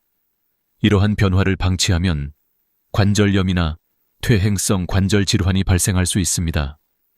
그러나 걷기와 같은 반복적인 고충격 운동만으로는 관절에 무리가 갈 수 있습니다. 따라서 나이가 들면서 관절을 보호하는 운동을 실천하는 것이 필수적입니다. 특히 저충격 운동은 관절에 부담을 주지 않으면서도 근육을 강화하고 몸을 유지하는 데 매우 효과적입니다. 저충격 운동은 유산소 운동과 근력 훈련을 모두 포함할 수 있으며 관절에 미치는 영향을 최소화하면서도 건강을 유지할 수 있는 운동들입니다. 예를 들어 수영이나 자전거 타기, 요가, 태극권 등의 운동은 매우 유효합니다. 이러한 운동들은 관절의 부담을 덜어주며 동시에 근육을 단련하고 몸의 균형을 개선하는 데도 효과적입니다. 저충격 운동을 시작하는 방법. 저충격 운동은 집에서 할 수 있는 간단한 운동부터 시작할 수 있습니다. 가장 대표적인 운동은 수영과 자전거 타기입니다. 수영은 물의 부력 덕분에 관절에 거의 부담을 주지 않으면서도 전신 운동을 할 수 있는 최고의 운동 중 하나입니다. 자전거 타기도 마찬가지로 무릎이나 허리에 과도한 압력을 가하지 않으면서 유산소 운동을 할 수 있습니다. 또한 요가와 태극권은 유연성, 균형, 근력을 동시에 강화할 수 있는 저충격 운동입니다. 요가는 다양한 자세를 통해 관절을 스트레칭하고 근육을 강화하는데 많은 고령자들이 요가를 통해 관절의 통증을 완화시키고 유연성을 유지하는 데 도움을 얻고 있습니다. 태극권도 마찬가지로 몸의 움직임을 천천히 하고 관절에 부담을 주지 않으며 균형을 잡고 몸을 부드럽게 움직일 수 있도록 도와줍니다. 이러한 운동들은 관절을 보호하면서도 전반적인 체력을 개선하는 데 매우 유효합니다. 실제 사례로 보는 저충격 운동의 효과. 77세의 레이몬드 씨는 매일 걷기를 하였지만 시간이 지나면서 무릎과 허리가 점점 아프기 시작했습니다. 그는 걷기만으로는 더 이상 관절을 보호할 수 없다는 사실을 깨닫고 수영과 자전거 타기를 추가했습니다. 몇 주 후, 그는 무릎과 허리 통증이 현저히 줄어들었으며 전반적인 체력도 향상되었습니다. 레이몬드 씨는 수영과 자전거 타기를 통해 관절에 가해지는 부담을 줄이면서도 건강을 유지할 수 있었습니다. 이처럼 저충격 운동은 관절을 보호하면서도 몸을 유지하고 더 나아가 일상생활을 훨씬 편안하게 만들어줍니다. 고령자들이 겪는 관절 문제는 누구에게나 있을 수 있는 일이지만 이를 해결하기 위한 방법은 분명히 존재합니다. 저충격 운동의 이점. 저충격 운동의 가장 큰 이점은 관절에 부담을 주지 않으면서도 유산소 운동과 근력 훈련을 동시에 할 수 있다는 점입니다. 이는 관절염이나 퇴행성 질환을 예방하고 관절 건강을 유지하는 데 중요한 역할을 합니다. 또한 저충격 운동은 운동 중에 부상의 위험을 줄여주며 신체 전반적인 건강을 개선하는 데 효과적입니다. 예를 들어 수영을 하면 심혈관 기능이 좋아지고 자전거 타기를 하면 하체 근육이 강화됩니다. 이와 같은 운동은 나이가 들면서 발생할 수 있는 여러 건강 문제를 예방하는 데 중요한 역할을 합니다. 더 나아가 저충격 운동은 정신적인 건강에도 많은 도움을 줍니다. 운동을 통해 스트레스가 감소하고 우울증이나 불안 증세를 완화할 수 있습니다. 이는 전반적인 삶의 질을 향상시키는 중요한 요소입니다. 결론, 관절을 보호하는 운동은 나이가 들수록 필수적입니다. 걷기와 같은 고충격 운동을 넘어서서 수영, 자전거 타기, 요가, 태극권과 같은 저충격 운동을 통해 우리는 관절에 부담을 주지 않으면서도 건강을 유지할 수 있습니다. 저충격 운동은 신체적 건강뿐만 아니라 정신적인 건강에도 큰 영향을 미치므로 모든 연령대에서 유용하게 적용할 수 있습니다. 여러분도 지금부터 저충격 운동을 시작하여 관절을 보호하고 더 건강한 삶을 살아가세요. 안녕하세요. 오늘은 여러분에게 아주 특별한 운동을 소개하고자 합니다. 이 운동은 단 1분, 매일 하셔도 좋을 만큼 간단하고 짧은 시간이지만 여러분의 뇌를 20년 더 젊게 만들 수 있는 놀라운 방법입니다. 여러분이 기억력 감퇴나 집중력 부족 또는 쉽게 피로감을 느끼신다면 이 운동을 통해 큰 변화를 경험하실 수 있을 것입니다. 사실 이 운동은 단순히 뇌 건강을 유지하기 위한 운동이 아닙니다. 우리의 뇌는 나이가 들어가면서 점차 퇴화하는 것이 자연스러운 현상이지만 이 운동을 꾸준히 하면 뇌의 기능을 활성화시켜 더 나은 기억력과 집중력을 제공하고 전반적인 삶의 질을 향상시킬 수 있습니다. 여러분은 얼마나 자주 오늘 뭐 했지? 또는 누구랑 만났지? 같은 질문을 스스로에게 던지시나요? 혹시 자주 가족이나 친구들의 이름을 잊어버리거나 최근에 갔던 곳이나 했던 일에 대해 기억이 나지 않는 경험을 하셨나요? 나이가 들어가면서 이러한 현상은 자연스러운 일이라 생각할 수 있습니다. 그러나 사실 이것은 단지 나이가 들었기 때문만은 아닙니다. 뇌의 일부 영역이 충분히 자극되지 않으면 기억력과 인지 능력이 점차 저하될 수 있습니다. 그리고 우리가 그 자극을 주지 않으면 뇌의 기능이 점점 더 퇴화하게 되는 것입니다. 이제 여러분이 나이가 많다고 느끼고 뇌가 퇴화하고 있다는 생각이 들 때마다 잠시 멈추고 생각해 보세요. 정말 내 나이에 뇌가 다 퇴화해버린 걸까? 그렇지 않습니다. 뇌는 평생 가소성을 유지하며 올바른 자극을 주면 나이가 들어서도 여전히 새로운 경로를 형성하고 기억력을 개선하며 더 나은 뇌 기능을 만들 수 있습니다. 이 사실을 깨닫게 되면 이제 무엇을 해야 할지 알게 됩니다. 바로 오늘 소개할 하루 1분 뇌 운동입니다. 이 운동은 매일 1분만 투자하면 여러분의 뇌를 20년 더 젊게 만들 수 있습니다. 이 운동은 단지 1분만 소요되므로 바쁜 일정을 가진 분들도 쉽게 할 수 있는 운동입니다. 이 운동을 꾸준히 하면서 몸과 마음의 변화를 경험하게 될 것입니다.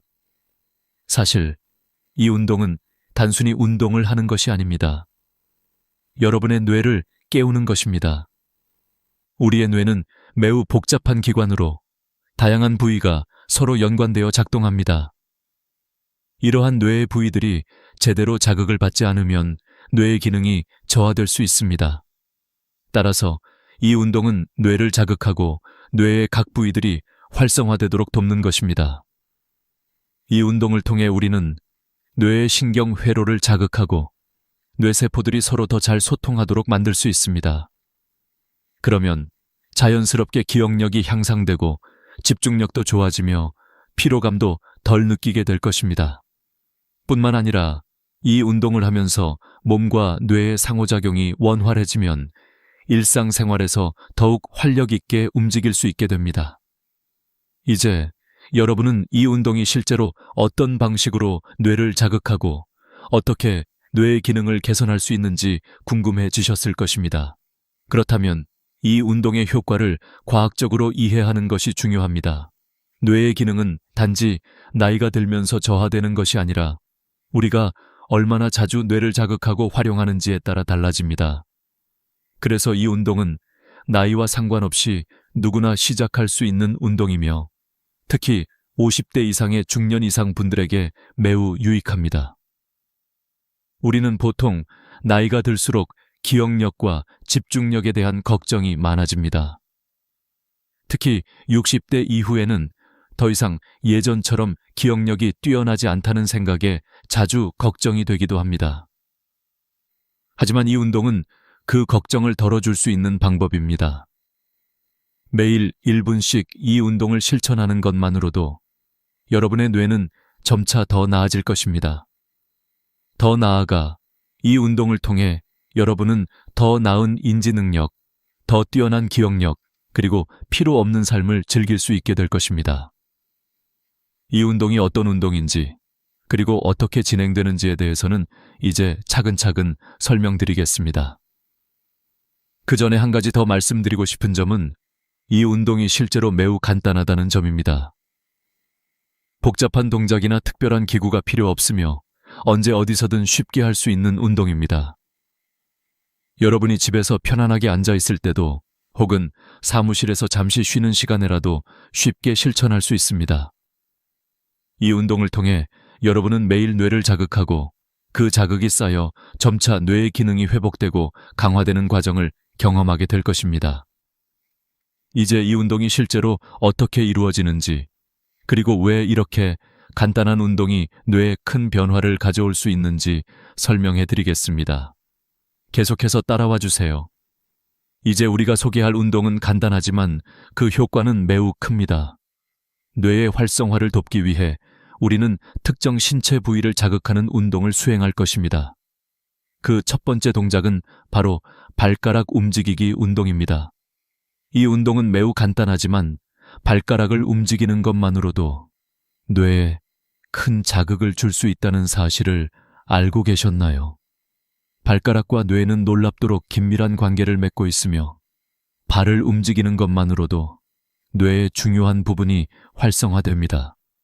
발가락 운동의 효과. 발가락을 움직이는 것은 단순히 발의 근육을 자극하는 것 이상의 효과를 가져옵니다. 발가락과 뇌의 연결 고리에는 중요한 신경망이 존재합니다. 발을 움직일 때 뇌의 감각운동 피질이 활성화되며 이는 기억력, 집중력, 그리고 균형 감각에 매우 중요한 역할을 합니다. 연구에 따르면 발가락을 움직이는 것만으로도 뇌의 일부 영역이 자극을 받아 뇌의 혈액 순환이 향상되고 그로 인해 뇌의 기능이 강화된다고 합니다. 실제로 도쿄대학교에서 진행된 연구에서는 발가락 운동을 3주간 지속적으로 수행한 사람들의 균형 감각과 기억력, 그리고 집중력이 현저히 향상되었다는 결과가 있었습니다. 발가락 운동이 뇌에 미치는 긍정적인 영향을 증명하는 연구 결과들 덕분에 이 운동은 많은 사람들에게 권장되고 있습니다. 운동 방법. 이 운동은 의자에 앉아서 간단하게 할 수 있습니다. 먼저 의자에 앉아 양쪽 발을 편안하게 놓습니다. 그런 다음 발가락을 위로 들어 올리며 5초간 유지한 후 발가락을 아래로 내리며 5초간 다시 눌러줍니다. 이 동작을 5회 반복하며 발가락을 마사지하는 듯한 동작으로 10초간 진행합니다. 마무리로 발가락을 좌우로 넓히고 모은 후 이를 10초간 반복합니다. 이 모든 동작은 총 30초 정도 소요되며 하루에 2번 1분 정도만 투자하면 됩니다. 김철수 씨는 이 운동을 처음에 매우 의심했지만 2주 후에 그의 변화는 놀라웠습니다. 그는 예전처럼 비틀거리지 않고 계단을 오를 때 난간을 잡지 않고도 자연스럽게 올라갈 수 있게 되었으며 걸음걸이가 확실히 개선되었습니다. 여러분도 이 운동을 통해 비슷한 변화를 경험하실 수 있을 것입니다. 뇌와 발가락의 관계. 발가락을 움직이는 운동이 뇌에 미치는 영향은 단순히 발의 근육을 강화하는 것을 넘어 뇌의 기능을 향상시키는 데 중요한 역할을 합니다. 발가락을 움직일 때 뇌의 감각운동 피질이 자극되어 뇌의 혈류량이 증가하고 그로 인해 뇌의 여러 기능이 활성화됩니다. 또한 발가락을 움직이는 것만으로도 뇌의 균형을 조절하는 능력이 향상되며 이는 나이가 들면서 균형 감각이 떨어지는 것을 예방하는 데 큰 도움이 됩니다. 나이가 들면서 발생할 수 있는 기억력 감퇴나 집중력 저하, 균형 문제 등은 대개 뇌의 특정 부위가 자극되지 않아 발생하는 현상입니다. 발가락 운동을 통해 이 부위를 자극하면 뇌의 활성화가 이루어지고 그 결과 기억력과 집중력, 균형 감각이 개선될 수 있습니다. 이러한 변화는 뇌의 건강을 유지하는 데 매우 중요하며 지속적인 자극을 통해 더 나은 인지 기능을 유지할 수 있습니다. 운동의 실용성. 이 운동의 가장 큰 장점은 바로 누구나 쉽게 할 수 있다는 점입니다. 바쁜 일정을 보내고 있는 사람들도 짧은 시간 내에 할 수 있으며 특별한 기구나 도구가 필요하지 않아서 집에서도 언제든지 할 수 있습니다. 게다가 이 운동은 매우 간단하여 다른 사람들과 함께 할 때도 부담 없이 진행할 수 있습니다. 예를 들어 가족들과 함께 시간을 보낼 때 다 함께 이 운동을 하며 뇌 건강을 챙길 수 있습니다. 또한 이 운동은 몸과 마음의 연결을 더욱 강화시키는 효과가 있습니다. 발을 움직이는 것이 단순한 신체 운동이지만 뇌와 신체가 서로 연결되어 있다는 사실을 인식하게 됩니다. 뇌를 자극하는 운동이 바로 신체 운동을 통해 이루어지므로 일상생활에서 자주 사용하는 부위들을 자극하여 뇌의 기능을 개선할 수 있습니다. 이제 발가락 운동에 대해 충분히 이해하셨다면 다음 단계로 넘어가겠습니다. 이 운동은 단지 시작에 불과하며 나머지 운동들도 함께 실천함으로써 뇌 건강을 더욱 강화할 수 있습니다. 그럼 이제 다른 운동을 소개해드리겠습니다. 지금까지 발가락 운동을 통해 뇌와 신체의 연결을 이해하셨다면 이번에는 뇌의 다른 부위들을 자극하는 운동들에 대해 설명드리겠습니다. 여러분이 기억력 향상과 집중력 증진을 원하신다면 발가락 운동 외에도 목, 혀, 그리고 귀 운동이 중요한 역할을 합니다. 이러한 운동들은 뇌의 다양한 부위를 자극하여 뇌의 혈액순환을 촉진시키고 그 결과로 기억력과 집중력, 그리고 전반적인 인지 기능이 향상됩니다. 목 돌리기 운동. 뇌 혈류 증가 목을 돌리는 운동은 매우 간단하지만 뇌에 중요한 영향을 미칩니다. 목에는 뇌로 가는 혈액이 흐르는 중요한 경로들이 있습니다. 우리가 목을 잘 돌리지 않거나 경직된 상태로 있으면 뇌로 가는 혈액 공급이 원활하지 않을 수 있습니다. 이때 목을 부드럽게 돌리는 운동은 뇌로 가는 혈류를 증가시키고 그 결과 뇌에 필요한 산소와 영양분이 원활히 공급됩니다. 연구에 따르면 서울대학교 의과대학에서 진행된 연구에서는 목 운동을 2주간 꾸준히 한 사람들의 뇌 혈류량이 크게 증가했다는 결과가 있었습니다. 이로 인해 해당 연구에 참여한 사람들은 기억력과 집중력이 향상되었으며 머리가 맑아지는 효과를 경험할 수 있었습니다. 목 운동의 방법은 매우 간단합니다. 먼저 의자에 편안하게 앉아 어깨를 내리고 천천히 목을 오른쪽으로 돌립니다. 이때 너무 아프지 않은 범위에서 5초간 유지한 후 천천히 중앙으로 돌아옵니다. 그런 다음 같은 방법으로 왼쪽으로 돌리고 그 후에는 위쪽과 아래쪽으로 고개를 돌리며 5초씩 유지합니다. 이 운동은 30초 정도 소요되며 하루 2번 반복하면 좋습니다. 목을 부드럽게 돌리는 것만으로도 뇌로 가는 혈류가 증가하고 뇌세포가 더욱 활발하게 작용하게 됩니다. 이 운동을 통해 뇌의 인지 기능이 강화되고 머리가 맑아지며 집중력도 향상될 수 있습니다. 혀 운동. 뇌 언어 중추 자극 다음은 혀 운동입니다. 혀는 우리 몸에서 뇌와 가장 많이 연결된 신경을 가지고 있는 부위입니다.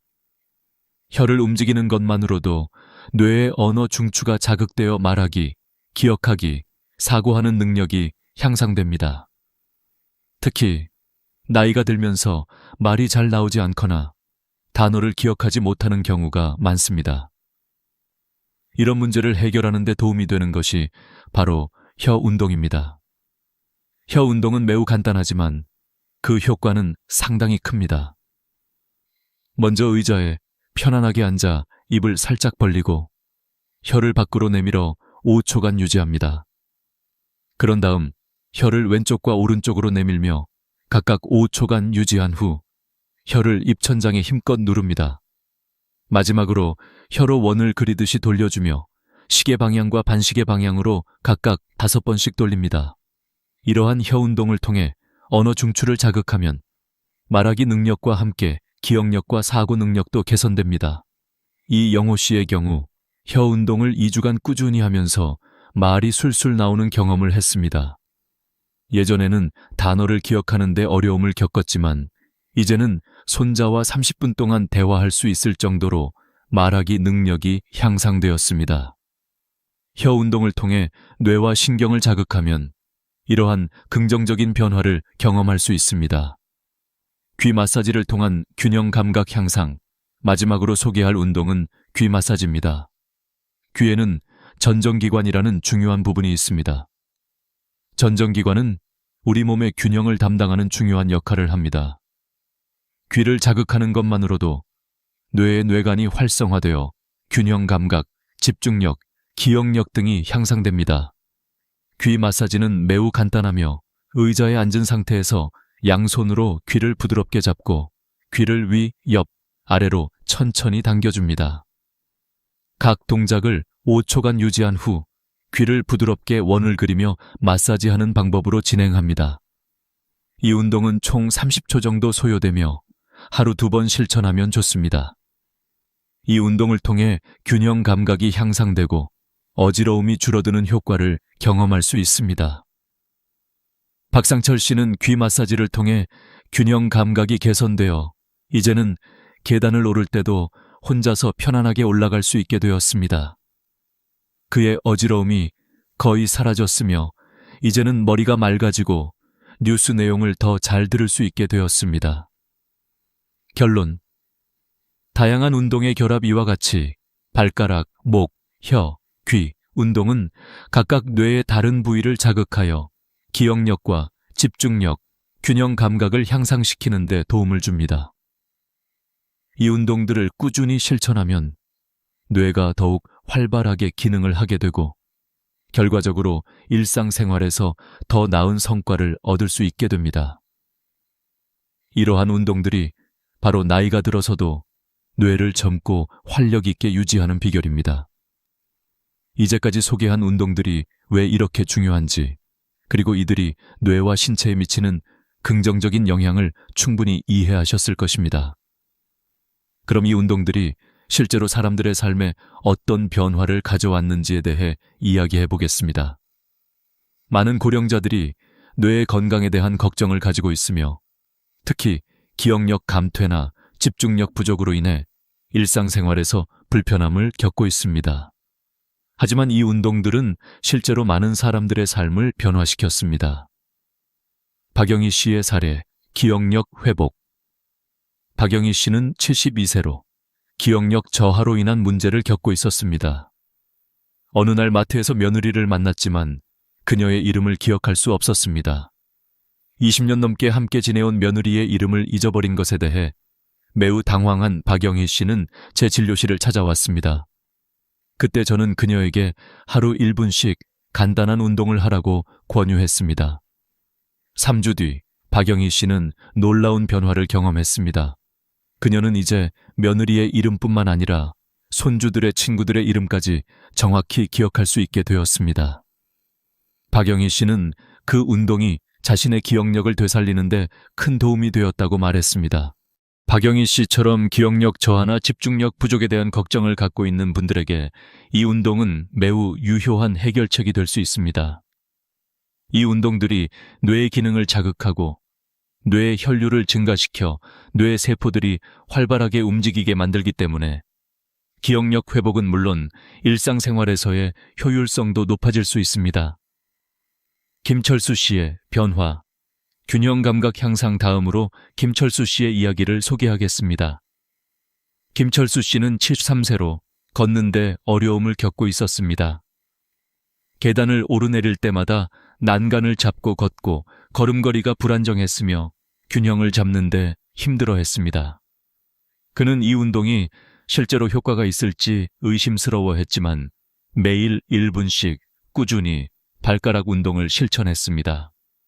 2주 후 김철수 씨는 다시 저를 찾아와 큰 변화를 보여주었습니다. 그는 이제 계단을 올라갈 때 난간을 잡지 않고도 안정적으로 오를 수 있었고 걸음걸이가 많이 개선되었습니다. 김철수 씨는 이 운동을 하면서 균형 감각이 크게 향상되었어요. 이제는 걷는 것도 훨씬 자연스러워졌습니다. 라고 말했습니다. 김철수 씨의 사례에서 볼 수 있듯이 발가락 운동과 같은 간단한 운동이 실제로 균형 감각을 향상시키고 뇌의 활성화를 도와주기 때문에 고령자들이 일상적인 동작을 할 때 큰 변화를 경험할 수 있습니다. 특히 균형 감각이 중요한 고령자들에게 이 운동은 큰 도움이 될 수 있습니다. 이선자 씨의 경험. 뇌 혈류 개선 이선자 씨는 70세로 목이 뻣뻣하여 고개를 돌리는 것조차 어려워했습니다. 그녀는 아침에 일어나면 목이 돌덩이처럼 굳어 있어 다른 방향으로 고개를 돌리는데 많은 시간이 걸렸습니다. 하지만 그녀도 목 돌리기 운동을 매일 실천하기 시작했습니다. 일주일 후 이선자 씨는 고개를 자유롭게 돌릴 수 있게 되었고 머리가 맑아지고 기분도 좋아졌다고 말했습니다. 그녀는 목 운동을 시작한 후 머리가 더 맑아졌고 예전에는 드라마의 줄거리를 잘 기억하지 못했지만 이제는 등장인물의 이름까지 기억할 수 있게 되었습니다. 라고 했습니다. 이선자 씨의 경험은 목 운동이 뇌 혈류량을 증가시키고 뇌 기능을 개선하는데 얼마나 중요한지 잘 보여줍니다. 목 운동을 통해 뇌로 가는 혈액 공급이 원활해지고 그로 인해 기억력과 집중력, 심지어는 기분까지 좋아질 수 있습니다. 이러한 변화를 경험하면서 이선자 씨는 다시 자신감을 얻고 일상생활에서 더 많은 활력을 느끼게 되었습니다. 혀 운동, 말하기 능력 향상. 마지막으로 혀 운동을 통해 말하기 능력이 향상된 이영호 씨의 이야기를 소개하겠습니다. 이영호 씨는 75세로 말을 할 때 자주 더듬거리고 단어를 기억하지 못해 큰 불편함을 겪고 있었습니다. 가족들과 대화할 때마다 좌절감을 느꼈지만 혀 운동을 시작한 후 큰 변화를 겪었습니다. 2주 후 이영호 씨는 명확하게 말을 할 수 있었고 손자와 30분 동안 대화를 나눌 수 있을 정도로 말하기 능력이 개선되었습니다. 이영호 씨는 이 운동을 하고 나서 말이 술술 나와요. 이제는 기억이 잘 안 나던 단어들이 다시 떠오르고 기분이 훨씬 좋아졌어요. 라고 말했습니다. 이영호 씨의 경험은 혀 운동이 단지 말하기 능력만 향상시키는 것이 아니라 뇌의 언어 중추를 자극하여 전반적인 뇌 기능을 개선하는 데 얼마나 중요한 역할을 하는지 보여줍니다. 혀 운동을 통해 말하기 능력뿐만 아니라 기억력과 사고력까지 향상될 수 있음을 알 수 있습니다. 결론. 운동의 실제 변화 위에서 소개한 사례들은 단지 몇 가지 예에 불과합니다. 이 운동들은 고령자들에게 뇌 건강을 유지하고 기억력과 집중력을 향상시키는 데 매우 효과적입니다. 박영희 씨, 김철수 씨, 이선자 씨, 이영호 씨 모두 매일 1분씩 간단한 운동을 실천한 후 눈에 띄게 개선된 모습을 보였습니다. 이 운동들을 꾸준히 실천함으로써 여러분도 뇌 건강을 회복하고 삶의 질을 향상시킬 수 있을 것입니다. 이제 여러분이 기억하셔야 할 점은 운동이 얼마나 간단하고 짧은 시간에 이루어지는지입니다. 하루 1분만 투자하면 뇌와 신체의 여러 부위를 자극하여 기억력, 집중력, 균형 감각 등을 향상시킬 수 있습니다. 더 이상 나이가 들면서 뇌가 퇴화한다고 걱정하지 마세요. 올바른 운동과 자극으로 뇌는 나이에 관계없이 계속해서 젊고 활기차게 유지될 수 있습니다. 이제 운동을 시작하면서 많은 분들이 궁금해하는 점은 이 운동을 제대로 하고 있는 걸까?입니다. 물론 이 운동들은 간단하고 짧은 시간이지만 제대로 하지 않으면 그 효과가 제대로 나타나지 않을 수 있습니다. 특히 고령자들 사이에서 흔히 발생하는 실수들을 미리 알고 이를 피하는 것이 중요합니다. 운동의 효과를 극대화하려면 몇 가지 중요한 점을 반드시 기억해야 합니다. 실수 1. 너무 빨리 운동을 하려고 한다. 운동을 시작하면서 많은 분들이 첫 번째 실수로 더 빨리 하면 더 효과적이지 않을까라는 생각을 합니다. 그러나 이 운동은 빠르게 하는 것이 중요한 것이 아니라 천천히, 부드럽게 진행하는 것이 핵심입니다. 뇌는 자극을 천천히 그리고 지속적으로 받을 때 가장 큰 효과를 발휘합니다. 너무 빠르게 하면 뇌가 충분히 자극을 받지 못하고 오히려 어지러움이나 불편함을 느낄 수 있습니다. 예를 들어 목 운동을 할 때 고개를 빠르게 돌리면 목에 부담을 줄 수 있습니다. 대신 고개를 돌릴 때는 천천히 부드럽게 5초씩 유지하며 돌아가는 것이 가장 효과적입니다. 이처럼 운동을 너무 빨리 하지 않고 천천히 반복하면서 뇌를 자극하는 것이 중요합니다. 실수 2. 아프거나 불편할 때까지 운동을 한다. 두 번째 실수는 운동을 할 때 아프거나 불편함을 느낄 때까지 해야 더 더 효과적일 것이라는 생각입니다. 하지만 이것은 매우 위험한 접근법입니다. 운동의 목적은 뇌와 신체에 적절한 자극을 주는 것이지 고통을 유발하는 것이 아닙니다. 특히 목이나 귀를 당길 때 너무 세게 하거나 아프다고 느낄 정도로 강하게 하면 부상의 위험이 커집니다. 목 운동이나 귀 마사지를 할 때 고통을 느낄 정도로 세게 당기는 것은 절대 피해야 합니다. 몸에서 불편함을 느끼면 즉시 중단하고 그 강도를 조절해야 합니다. 운동을 할 때 시원하다고 느껴지는 정도까지만 진행하고 아프거나 불편할 때는 운동을 중단하는 것이 가장 중요합니다. 이 점을 꼭 기억하세요. 실수. 3. 운동을 불규칙적으로 한다. 세 번째 실수는 운동을 규칙적으로 하지 않는 것입니다. 이 운동의 효과를 보기 위해서는 매일 일정한 시간에 꾸준히 실천하는 것이 매우 중요합니다. 하루 한 번, 1분씩이라도 꾸준히 실천해야 운동의 효과를 확실히 경험할 수 있습니다. 운동을 잊어버리거나 불규칙적으로 하면 뇌의 자극이 일관되게 이루어지지 않기 때문에 원하는 효과를 얻을 수 없습니다. 예를 들어 아침에 일어나서 양치질을 할 때 발가락 운동을 하거나 저녁에 뉴스 프로그램을 보는 동안 목 운동을 하는 등 일상에서 쉽게 실천할 수 있는 시간을 찾아 운동을 규칙적으로 하는 것이 좋습니다. 매일 같은 시간에 운동을 하면 운동을 잊을 염려도 줄어들고 꾸준한 자극이 뇌의 기능을 강화하는 데 도움을 줄 것입니다. 실수 4. 운동의 순서를 바꾼다. 마지막 실수는 운동의 순서를 무시하거나 바꾸는 것입니다. 각 운동은 특정한 순서대로 진행할 때 가장 큰 효과를 발휘합니다. 예를 들어 발가락 운동을 먼저 하고 그 다음 목 운동을 하고 혀 운동을 하는 방식으로 순서대로 진행하는 것이 가장 효과적입니다. 운동의 순서를 바꾸거나 건너뛰면 뇌의 특정 부위가 자극되지 않거나 자극이 충분히 이루어지지 않을 수 있습니다. 각 운동의 순서는 뇌의 여러 부위를 자극하고 그 부위들이 서로 연관되어 제대로 작동하도록 돕습니다. 따라서 각 운동을 제시된 순서대로 진행하는 것이 매우 중요합니다. 실수 5. 운동 후 휴식을 취하지 않는다. 운동 후에는 반드시 휴식을 취하는 것도 중요합니다.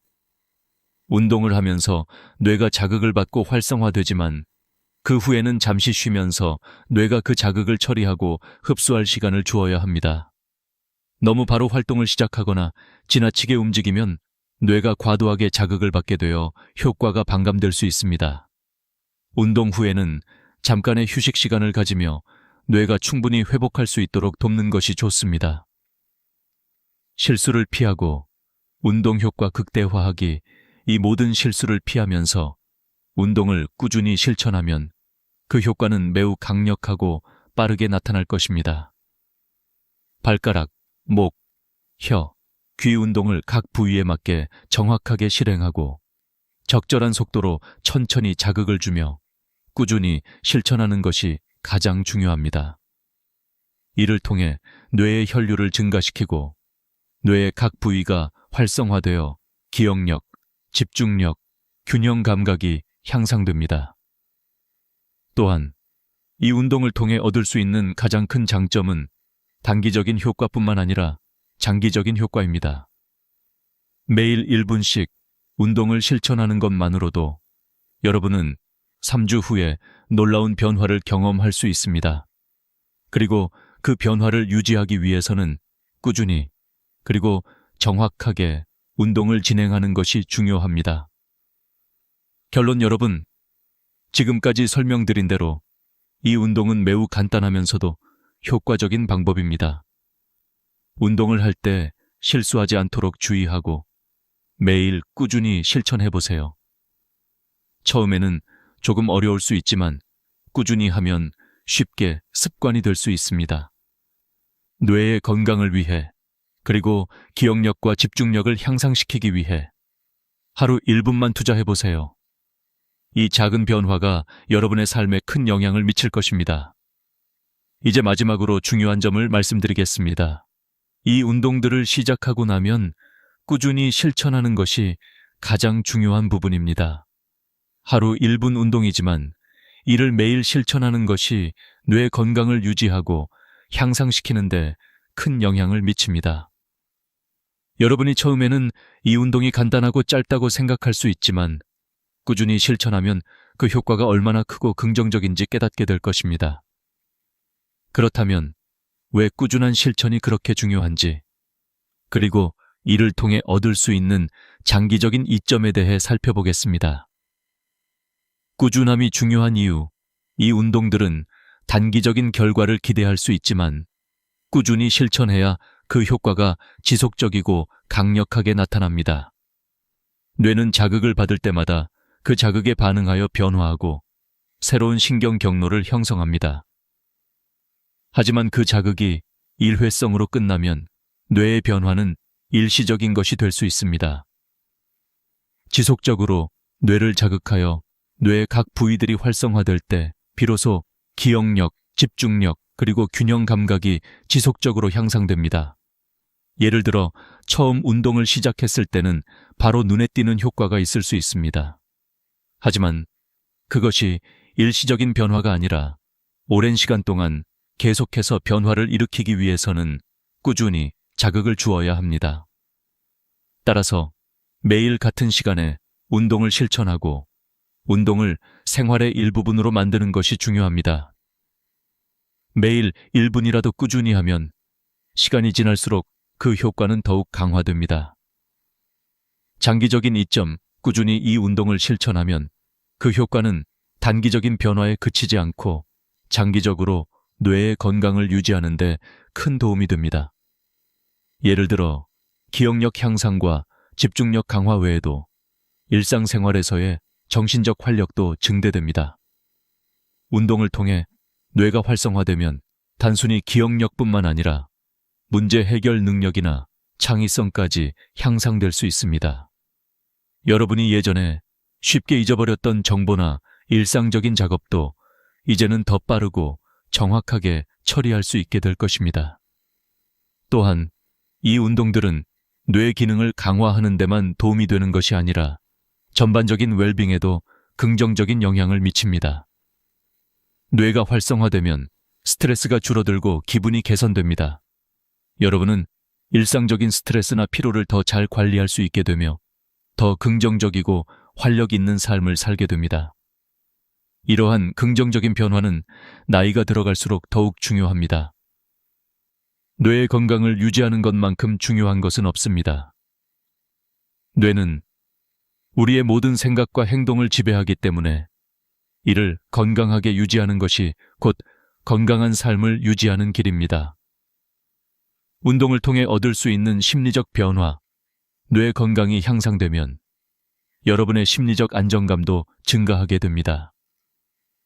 이 운동을 통해 여러분은 자신의 뇌 기능이 개선되는 것을 느끼게 되고 이는 자신감으로 이어집니다. 나는 나이가 들어도 여전히 내 뇌가 건강하다는 것을 느끼고 있다. 는 자신감은 여러분에게 큰 긍정적인 영향을 미칠 것입니다.